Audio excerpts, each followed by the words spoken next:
the Bronx Bull, the Raging Bull. Let's hear for the great Jake LaMotta, ladies and gentlemen. You know him as one of Hollywood's most legendary actors, starring in memorable films including Taxi Driver, Raging Bull, The Godfather, and Goodfellas. You gotta go home, okay? Look at me. You gotta go home. Smarten up. Now, the man who asked the world, "You talking to me?" is talking back through the documentary Remembering the Artist, Robert De Niro Sr. He was, to me, a great artist, but you can never impose that on people. The film, which De Niro produced and starred in, chronicles his late father's life as a post-war painter. The film portrays how De Niro Sr. struggled with the changing art world, religion, and his own sexuality. My father wrote a lot about his life in his journals, which gives me an idea of what he was going through. The journals enabled De Niro to share the daily struggles his father faced. Being a painter is an affection, like being a homosexual. One had to have the strength to continue working without the thought of recognition, either before or after death, just as one had to have the strength to accept life alone without the thought of a romantic attachment.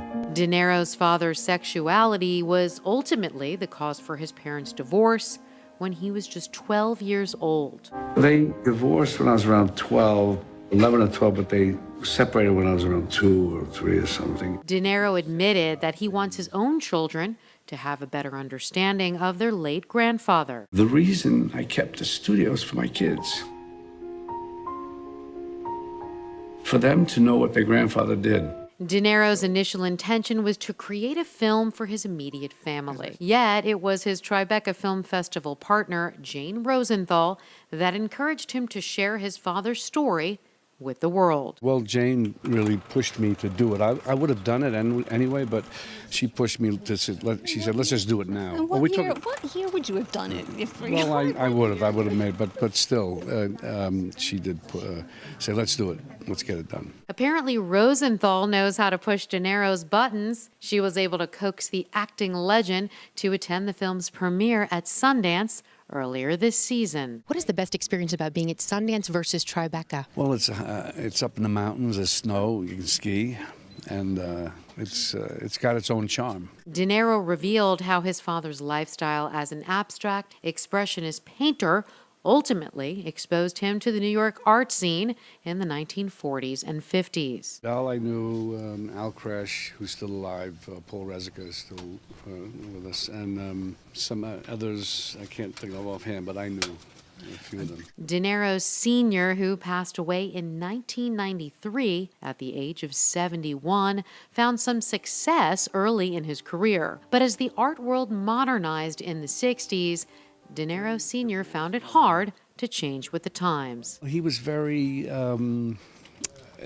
clear about what he thought was art, what he liked, and yet at the same time he was very generous about it. He said, artists can, people can appreciate things. It doesn't matter, what their aesthetic could be different than yours, but at the same time he didn't feel that certain things, art-wise, were art, if you will. It was another thing. It wasn't for him. And in his own style, you see, it was always the same. Despite his struggles, the actor has always supported his father, even financially. De Niro Sr.'s artwork is proudly displayed throughout Robert's home and showcased inside his New York City restaurant, Tribeca Grill. Yes, I have a lot of it.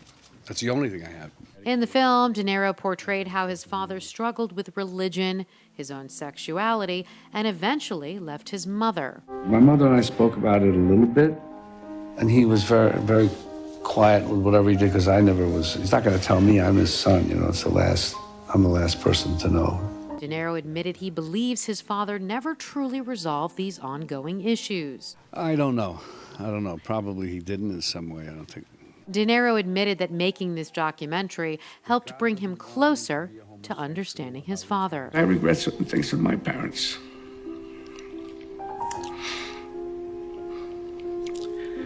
That I didn't follow through on. Now, the film allows De Niro fans to experience his softer side. Yet for those of you that prefer his tough guy persona on the big screen, have no fear. De Niro has more than 20 films in development, including Hands of Stone, alongside Ellen Barkin, Usher and John Turturro, scheduled to premiere later this season. The whole reason to do it is for my father. Remembering the artist Robert De Niro Sr. is a movie you want to watch, and it's available now on HBO. I just want to see him get his due. That's my responsibility.